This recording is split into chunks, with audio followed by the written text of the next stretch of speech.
2025년 6월 10일 화요일 민수기 35장 22절에서부터 34절까지의 말씀, 생명을 지켜야 할 사명이라는 제목으로 하나님 말씀 전하겠습니다. 대제사장은 이스라엘을 대표해 속죄 제사를 집례하며 하나님과의 단절된 관계를 회복하는 중재자 역할을 했습니다. 도피성에 피신한 살인자들에게도 대제사장의 역할은 중요했지요. 도피성에서 보호를 받던 살인자는 대제사장이 죽은 후에야 고향으로 돌아갈 수 있었습니다. 그러면 이 대제사장의 죽음에는 어떠한 의미가 담겨 있는 걸까요? 오늘 본문에는 실수로 사람을 죽인 세 가지 사례가 나열됩니다. 모두 악의 없이 발생한 우연한 사고사입니다. 이런 사람들은 피해자 가족에게 보복당하지 않도록 도피성으로 피신해야 합니다. 하지만 일단 사건에 대한 면밀한 조사와 재판이 이루어져야 하는 거죠. 만약 실수가 아닌 고의적 살인으로 판명되면 사형이 선고되고 무고함이 밝혀지면 도피성으로 되돌려 보냈습니다. 여기서 살인죄에 대한 고대 근동의 법전과 이스라엘 율법 사이에 결정적 차이점이 발견되는데요. 오늘 본문은 고의적 살인의 경우 사형 외에는 면책될 방법이 없으며 생명의 속전도 허용되지 않는다라고 말씀합니다. 율법은 고의적 살인의 경우 면책 방법 없이 엄격히 사형으로 다스렸지만 실수로 발생한 살인의 경우는 오히려 가해자의 생명을 보호하는 조치를 취했습니다. 그것이 바로 도피성 제도였습니다. 도피성에 피신한 범인은 당대의 대제사장이 죽을 때까지 거기에 은신해 있다가 그가 사망하면 비로소 완전히 무죄 석방이 되어 집으로 돌아갈 수 있었습니다. 그 기준이 대제사장의 죽음입니다. 왜냐하면 대제사장의 죽음이 죄를 대속하는 상징적 사건이었기 때문입니다. 하나님의 율법은 인간의 생명에 지고의 가치를 부여합니다. 이스라엘 공동체는 함부로 사람의 생명을 해한 자를 반드시 사형으로 다스려야 했습니다. 실수로 생명을 해한 자는 배상의 보복을 손쉽게 당하지 않도록 보호받아야 했습니다. 이로써 우리는 성경이 얼마나 인간의 생명을 소중히 여기는지 깨닫습니다. 오늘은 이 부분을 좀 같이 다뤄보도록 하겠습니다. 먼저는 신중히 살펴야 한다라는 거죠. 22절로 25절 말씀입니다.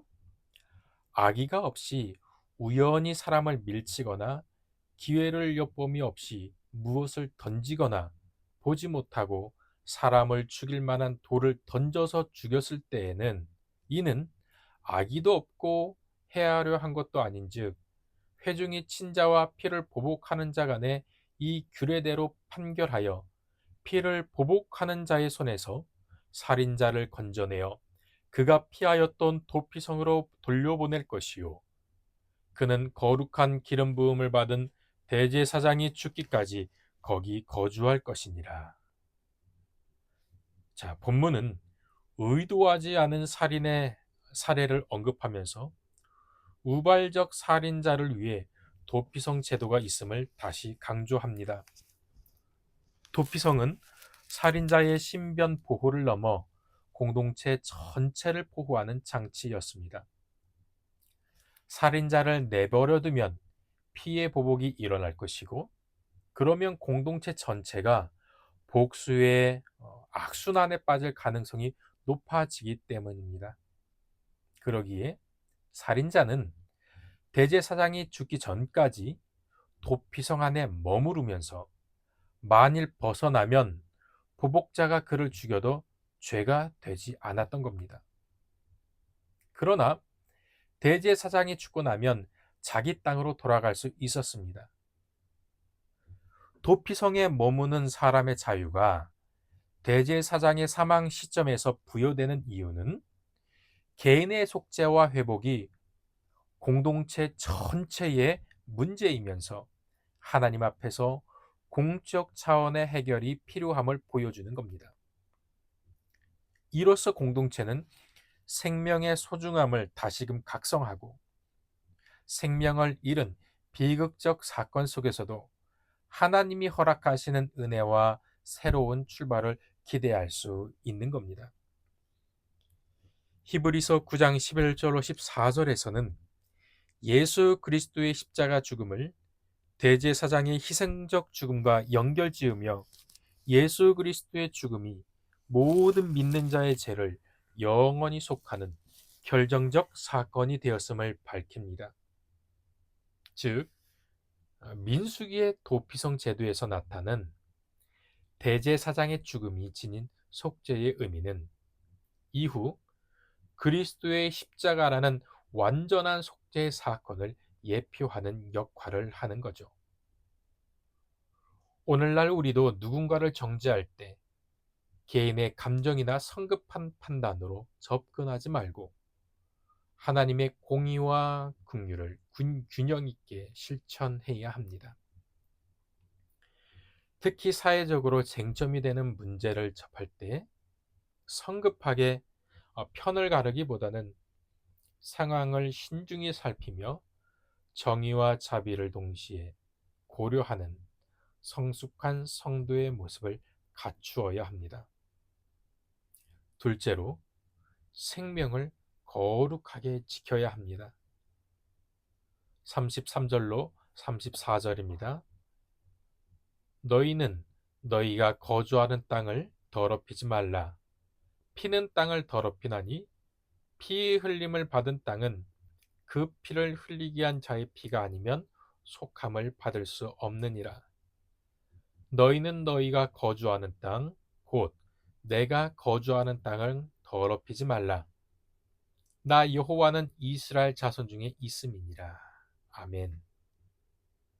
이어서 본문은 생명을 앗아간 자에 대해서 공동체가 져야 할 엄중한 책임과 그로 인해 발생하는 땅의 오염 문제를 다룹니다.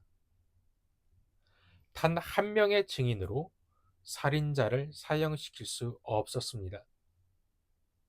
살인의 판단은 공정하고 신중하게 이루어져야 했고, 살인죄가 돈으로 해결될 수도 없었습니다. 하나님은 피는 땅을 더럽히나니 피 흘림을 받은 땅은 그 피를 흘리게 한 자의 피가 아니면 속함을 받을 수 없느니라고 선언하시면서 생명을 앗아가는 죄가 얼마나 심각한지 말씀하십니다. 또 하나님은 당신이 거주하시는 땅을 더럽히지 말라는 명령을 통해서 공동체가 거룩해야 할 이유가 하나님께 있음을 강조합니다.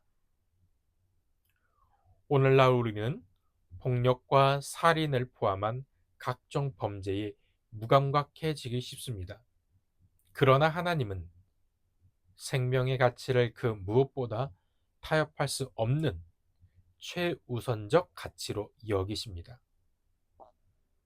우리 그리스도인은 개인적으로나 공동체적으로나 생명을 존중하고 보호하는 일에 민감해야 하며 사회 속에서도 생명을 경시하거나 경솔히 다루는 풍조에 단호히 저항해야 하고 올바른 가치를 선포해야 합니다.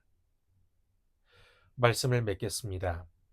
하나님은 비고의적 살인자에게는 긍휼과 보호를 베풀고 고의적 살인자에게는 엄정한 처벌을 내리심으로써 공동체의 공의와 긍휼이 균형 있게 이루어지도록 하셨습니다. 우리는 생명을 가볍게 여기는 세상 속에서 하나님의 정의와 자비를 함께 실천해야 합니다. 오늘도 내 삶의 자리에서 하나님 앞에서 생명을 소중히 지키고 세상을 정결케 하는 거룩한 사명을 감당하는 오늘의 가족들로 온전히 서시길 주님의 이름으로 축복합니다. 기도하겠습니다. 하나님 감사합니다. 오늘도 하나님께서 은혜를 베풀어 주시고 하나님의 생명 싹기로 품어 주시니 감사합니다.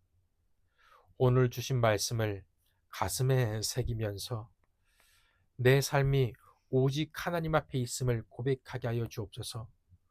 무엇을 하든지 내 행동을 신중을 기할 수 있도록 하게 하여 주옵시고, 그리고 모든 이들의 그리고 피조물의 생명을 거룩히 지켜야 하는 그 사명을 감당할 힘을 주옵소서. 지혜를 주시고 사랑하는 마음을 허락하여 주시옵소서. 생명의 가치를 그 무엇과도 타협할 수 없사오니 예수 그리스도의 마음을 품고 구속의 사역에 열심으로 들어가면서 구원의 그 강물을 흘려보내는 우리 모든 원일의 가족들이 되게 하여 주옵소서. 사랑하는 원일의 가족들, 삶의 자리에서 하나님이 기뻐하시는 예배자로 하나님께 영광 올려드리는 사명자로 살아가게 하여 주시옵소서. 감사하오며 생명 되신 예수님의 이름으로 기도합니다. 아멘.